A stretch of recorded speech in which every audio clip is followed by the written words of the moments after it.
Amen, and bless God here today.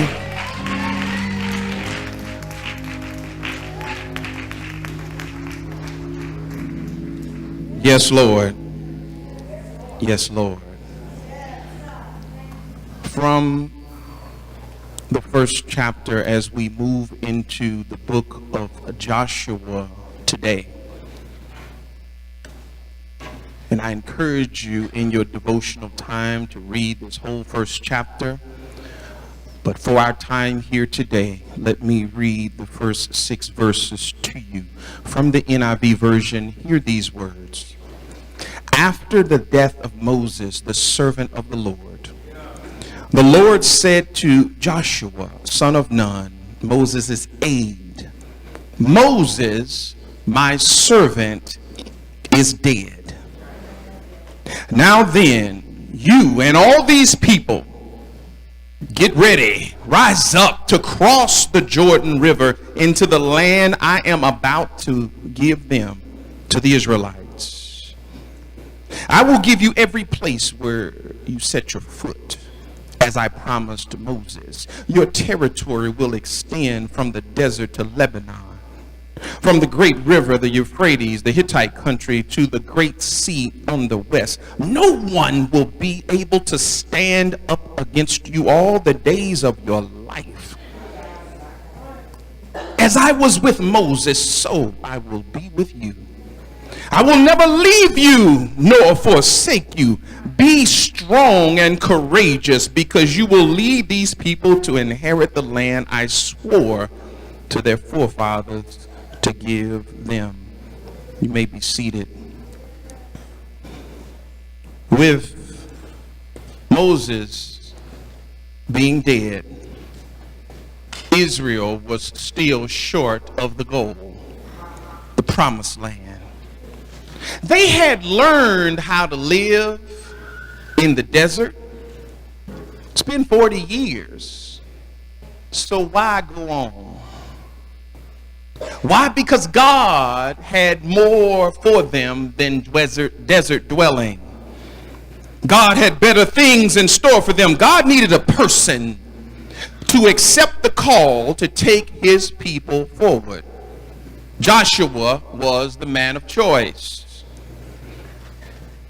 So Joshua had a choice because he was listening to God. He had a choice to either exist the way things were, or to follow God and accomplish great things for God. Joshua was not content to just sit by and exist with the present comforts. The call of God to serve was too great, and Joshua's desire was to do something significant for God. You see, sometimes the ability to adapt to our surroundings is a hindrance to us. We just become so used to doing something that we fight with everything in us against change. It amazes me that some people say, well, Pastor, I'm not really a person that likes change. But in the same breath, they desire a raise on their job. They look forward to the day they retire from their job. They want a new house, a new car, a new spouse. And I have to stand back and think to myself, for a person that does not like change, you're certainly seeking a lot of it in your life. And this type of mentality oftentimes spills over into the church with the same excuses. Well, Pastor, we've been doing it this way for so long. Well, Pastor, people are just set in their ways. Well, Pastor, you have to implement change slow. If Joshua brought this type of thinking to Israel, they'd still be sitting in the sand.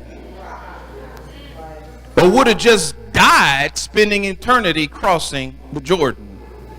Church, if Canaan is what we desire, then change is what's needed. If this church is to continue to grow as it has, then continuous change is needed. If we're going to impact this community and continue to impact it the way God has called us to, then change will be needed. This change is not just in the way we do things, not just changing in the building's appearance. The change that I'm talking about is a continuous internal change, a clean heart, a renewed mind. Church, we have to move away from what I call the whatever mentality. What is the whatever mentality, you ask? I'm glad you ask and are paying attention. When it comes to tithes and offerings, you think whatever I give is good enough. When it comes to serving in ministry, whatever effort I give is good enough. Good enough for who? Certainly not good enough for God. If God gave us his best by way of Jesus Christ, then anything less than our best or all in service to him is just not good enough. The standard for this ministry at Third Church is excellence, and anything less, it's not good enough. 1 Corinthians 10 and 31 tells us whether we eat, drink, or whatever we do, we must do it to the glory of God. You see, we need to loose ourselves from this whatever mentality and put on God's whatever mentality that says whatever's needed, I'm here to do it. Whatever I'm called to do, I will do it with a spirit of excellence to the glory of God. Let me say this. God did not place me in position of pastor of this church to keep everybody comfortable in the desert wilderness. Nor did he place me in this position for us to die spending eternity crossing our Jordan.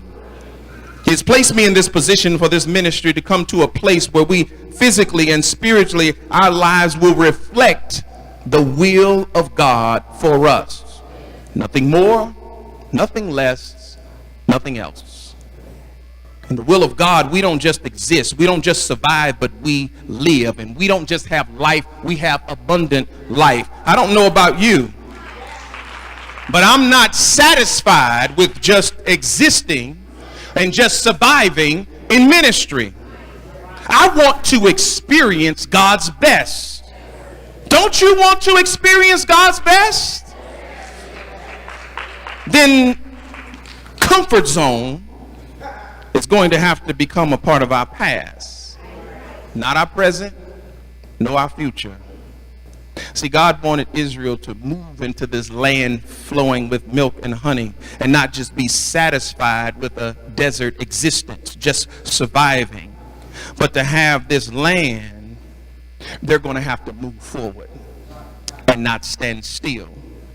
Contrary to popular belief, the journey of faith is not a standstill experience. It's a dynamic experience. You don't just sit on the bench and watch the game, but you're the star of this game. I read a quote that said, a ship in a harbor is safe. But that's not what ships were built for. And doing the work of the Lord, it's time to pull up anchor. It's time to set sail. And in our path, we need to sail with the confidence and conviction that God is going to work wonders in and through our life. Has God called you to speak to a friend, a neighbor, a relative about Christ, but you've decided to stay safe in the harbor rather than launch out on faith with the conviction that God may do something great through us? Okay. Something's got a hold on us this morning. I just feel it in my spirit. And my prayer is that it's loosed. Every rope, every chain, every something. Maybe if you saw things from my perspective, you see how we're shackled this morning. But we press on nonetheless. In verse 2, God tells Joshua, Moses, my servant, is dead. Therefore, Arise and go over. God first let Joshua know that their deliverer from the land of bondage, Moses, is dead. Now it's time to leave the past behind them and arise. It's time to leave behind the promise. Now it's time to receive. It's time to leave the day of miracles behind. The day where God placed a miracle in front of them to lead them where God wanted them to go. In verse 3, we see that God is telling Joshua, it's time. Time to move from living on a promise and time to move into possessing the promise, possessing that which I give you. Many this morning can't see the future because they're looking back at the past.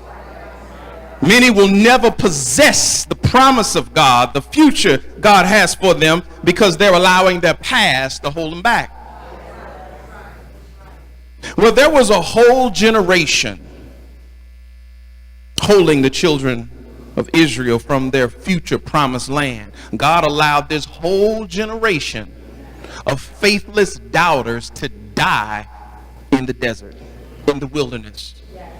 So now the nation of Israel is ready to possess the future God has for them. Are we ready to possess what God has for all of us?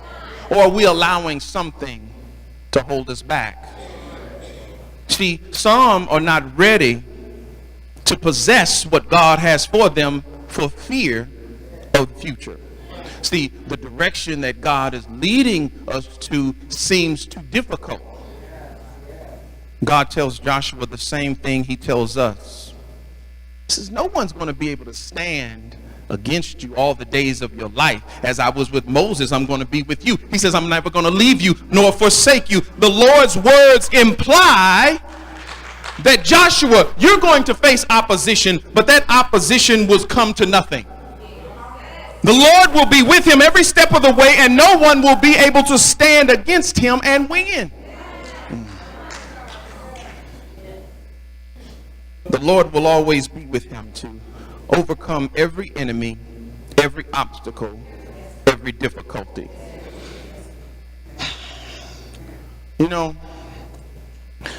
I think that's the problem.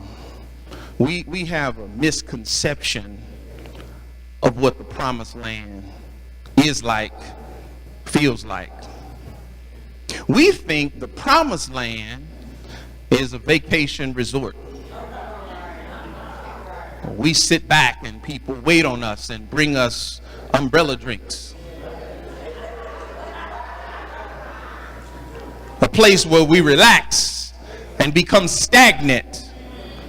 A place that's always sunny, never cloudy or raining. Let me make it clear. Our promised land is a place of reward, yes, but there will be battles. There will be fights. There will be storms. But God is telling us, I will be on your side. No enemy will come against you and win. Every place you walk will be yours. But I need you to be ready to fight, ready to battle. There's no need for fear because victory is yours. Don't be afraid of the bruises. Don't be afraid of some blood. Don't be afraid of getting tired.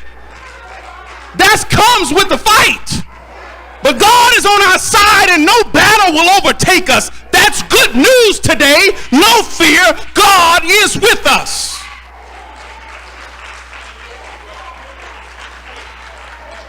You see, in this promised land, God is going to send someone into your life that's not going to be where you are in your walk. And you're going to have to do some nurturing for them. They won't have it all together. They won't always make the right decision. But we're not to cast them aside and move on. If God has not said move on. See, that's the problem with a lot of churches and church folk.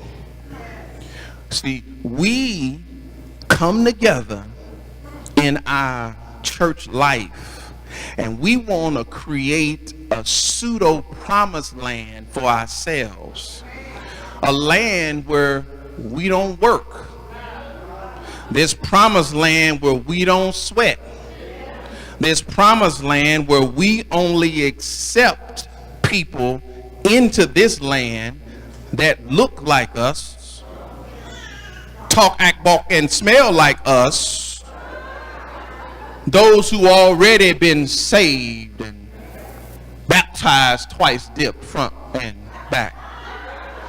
They have to fit a certain profile. See, this is not the promised land. And there is no reward in this pseudo promised land we try to create for ourselves. There's no fulfillment. There's no compassion. There's no witness. We run around afraid of our testimony like we always been the same. See, our promised land, the one that God has for us, is the one where everybody doesn't have it all together. The promised land where, yeah, I'm the pastor, but I got some struggles too. And we don't have to hide them. Because this promised land is full of folks that's still being delivered from some stuff.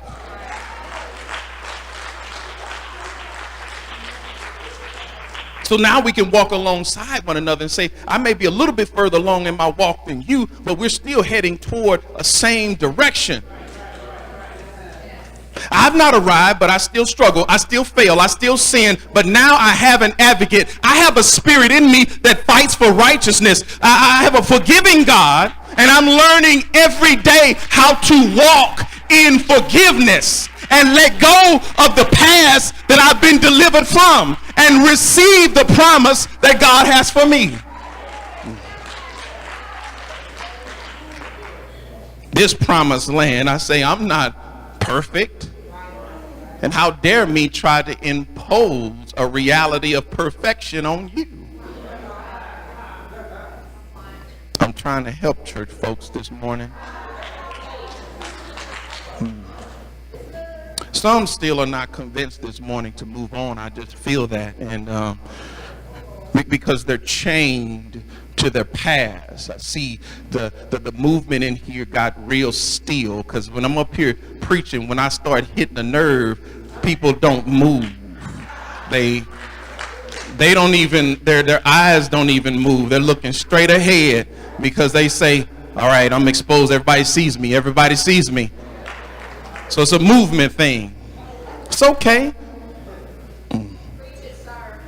See, many of us have gotten bogged down in regrets over things we can't change. Maybe we took some wrong steps last year. Maybe we suffer from painful losses. Maybe someone let us down in a big way. We had such a big disappointment in our past. Well, it's time to listen to Joshua's marching orders from God. God is telling us that the past is dead. Now, arise and move on into a future that I have for you. I recall there was a story of a lightning storm in a town in Mississippi, and it struck a peach tree where a family have lived for 6 generations. They enjoyed the fruit of this tree. But lightning had destroyed it. And there was a grandfather. His name was John. He was very grief-stricken with the loss of this tree. He had climbed on it as a boy, and he ate fruit from it all the days of his life. John's grandson, who was also very sad about the tree being destroyed by lightning. And his grandson turned to the grandfather and says, well, Granddaddy, what are we going to do now?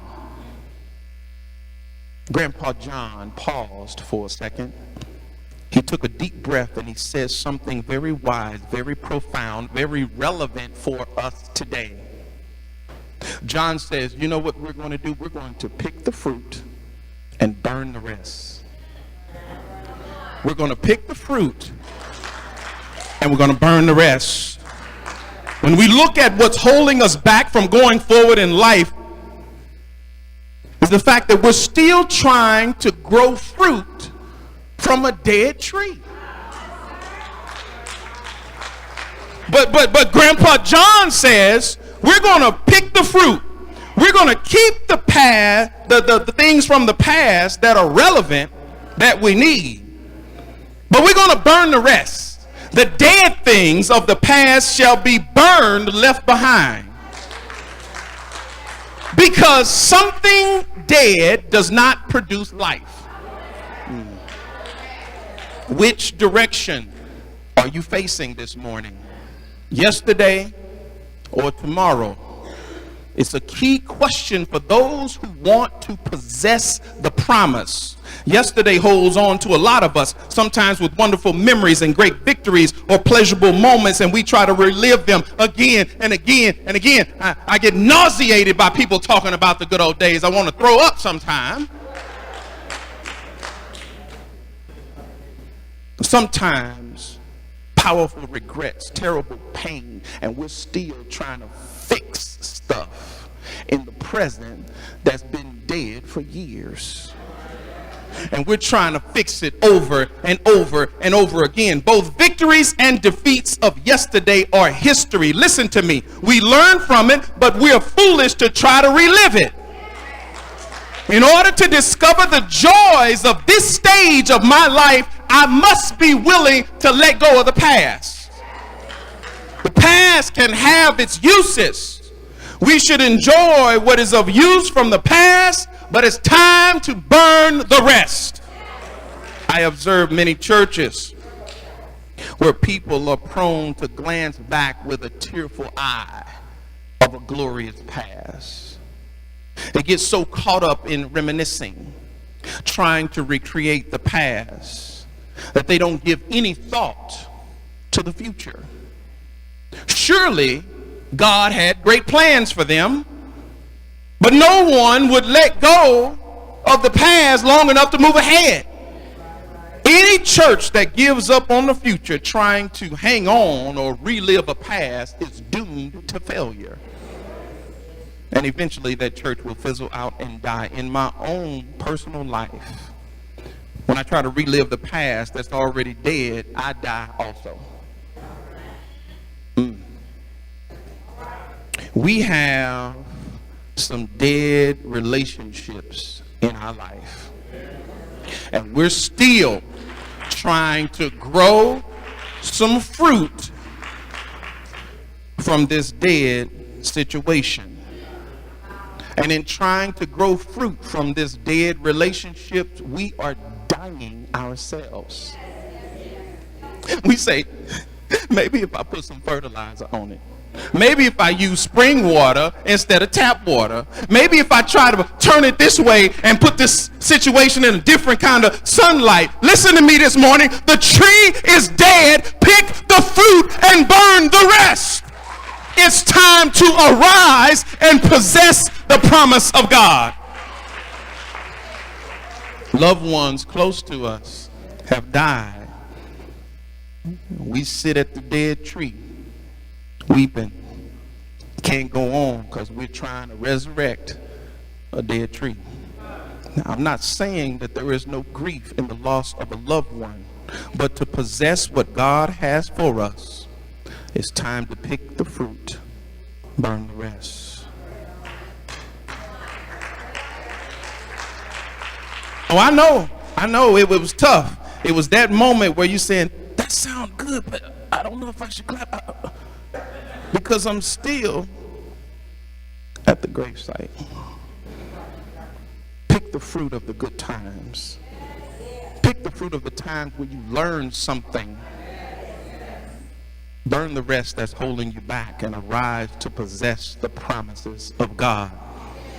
You know, I I'm very careful, and I've always been very careful in my life of saying things to my son. When I was your age, this is what I did. Why? Because I don't want him to relive my past. That's gone. That's dead. I need him to live his future. To relive my past is going backwards. So I tell my son, follow me now as I follow Christ into our future. What children are saying is, I've heard about what you did as a child, but I see what you're doing now, so I'm really following that. The world says, show me and I will believe. But God says, believe me and I'm going to show you. God's miracles always follow. When we step out in faith, look to the future, we are supposed to be like this Joshua generation. Unlike those who were led by a pillar of fire or smoke, we are now led by the Spirit of God. Every morning we're told to eat of his word to sustain us. We drink from the rock, Jesus, the spring of living water. Instead of wearing the same clothes for 40 years, we're given robes of righteousness now. No longer do we need to be slaves to bondage. We walk free in the Spirit of God. We are more than conquerors through Jesus Christ. To Moses, God says, go down to Egypt. But to the Joshua generation, he says, arise and possess the promise. To those of us who have or want to come out of bondage, come out of our sin, come out of our past, God is saying to each one of us today, arise. Get up, head into your destiny to which God has prepared for each and every one of us.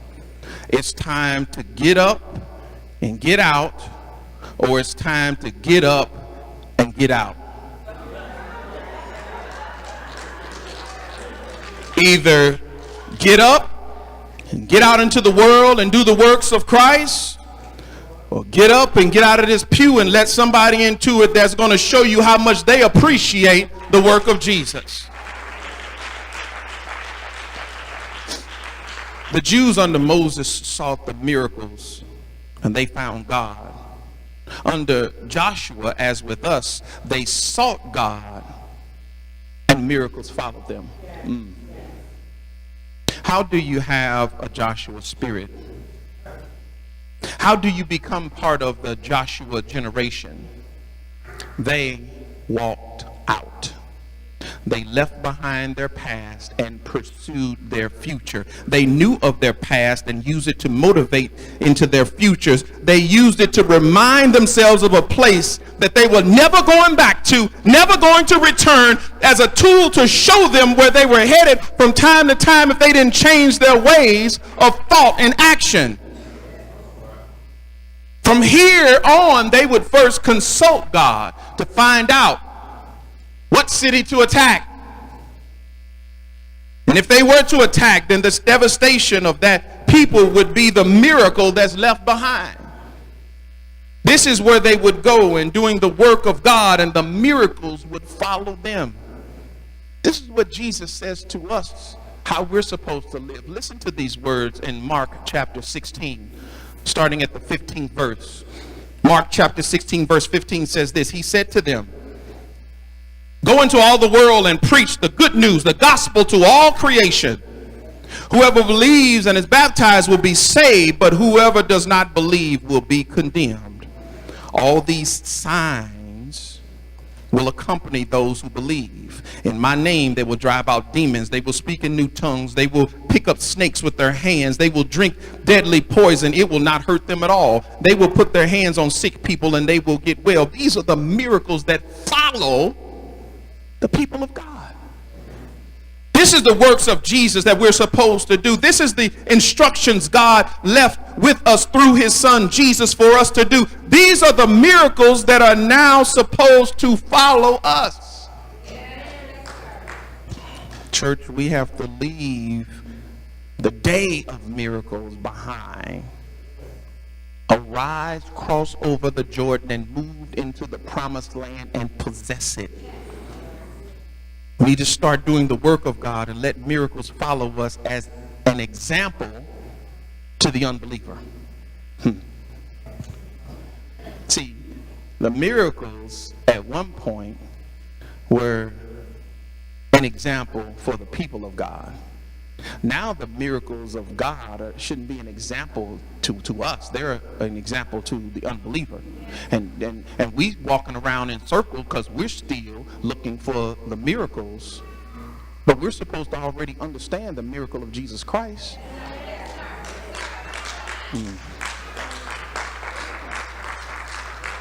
I'm going to call your attention to Acts 5 and 15, and we'll be done. The people would bring the sick into the street so that when Peter would walk by, only if his shadow would fall on them that they might be healed. See, Peter was not looking for the miracles. The unbelievers were. The miracles were following Peter. This is the promised land. People will be blessed by your presence, just being in the same room with you. Now hear me when I say this. This is not a space of being a braggadocious person or being arrogant. I know people are blessed just by being around me.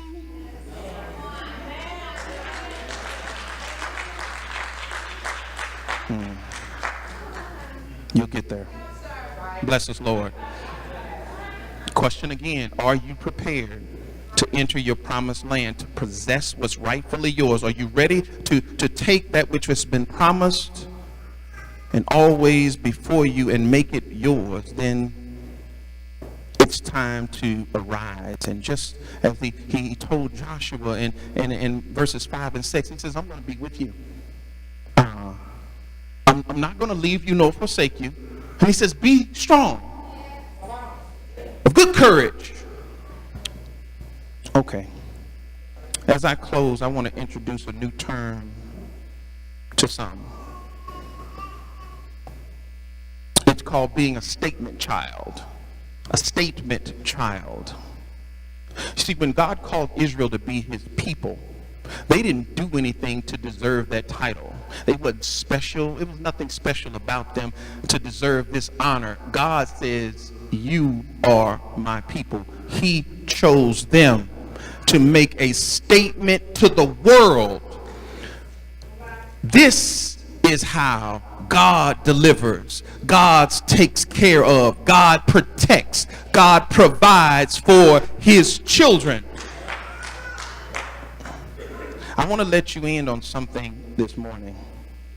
Those who have received salvation through Jesus Christ, you are a statement child. You're a statement child. There was nothing that we did to deserve Jesus dying on the cross for our sin. There was nothing that we did to deserve the gift of the Holy Spirit dwelling in us. But God has bestowed those two miracles on us.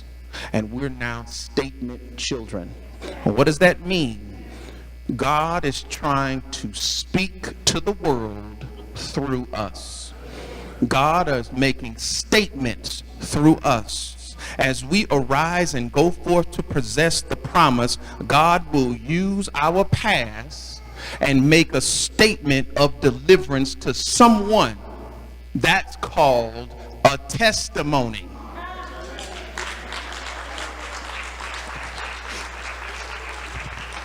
God is saying that someone is struggling the same way you used to. To say to them as a statement, I was once where you find yourself now. This is how God found me, cleaned me up, delivered me. See, God is going to use us to bless someone in a financial way, or providing some other resource that they need. And their response is going to be something like this. No one has ever done anything like that for me. Okay. And what do we say in response to that? It was not me. It was God making a statement through me. God is trying to tell you something. God is telling you through the statement he made through me that he's still real, that he's alive, that he has a plan for your life. Don't believe what the world says. God didn't create you to destroy you. God has a miracle for you waiting. And God is looking to make a statement through you as well. You see, statement children are not children that are chained to the past. Statement children are never comfortable with the way things are going. Statement children know our marching orders, and we're looking straight ahead to where God is leading us to see. If it's a job that needs to be done, then the statement children are going to do it. If somebody needs prayer, we're not running and hiding because we talk to our Father every day. We're praying. If somebody needs some money, then we give it to them. If the trash can is empty, somebody better empty it. If the kids need some attention, we need to give it. If the classroom needs a teacher, go teach. If something is broken, fix it. When you see a need and have the ability, statement children get busy filling the need. And the miracles follow us.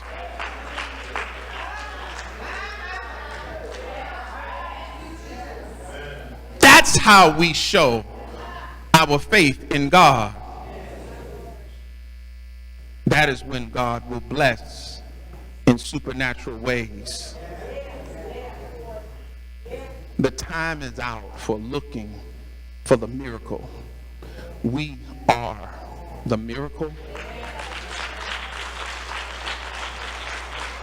Make yourself available, statement child, so that God can allow a miracle to follow you, so that maybe if we thought that way, maybe our spouse would finally be saved. Maybe our children would be saved. Maybe that coworker who you've been talking to. Maybe if you just allow yourself to be used.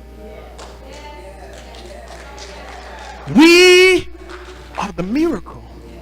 We are the statement children. No more stagnation.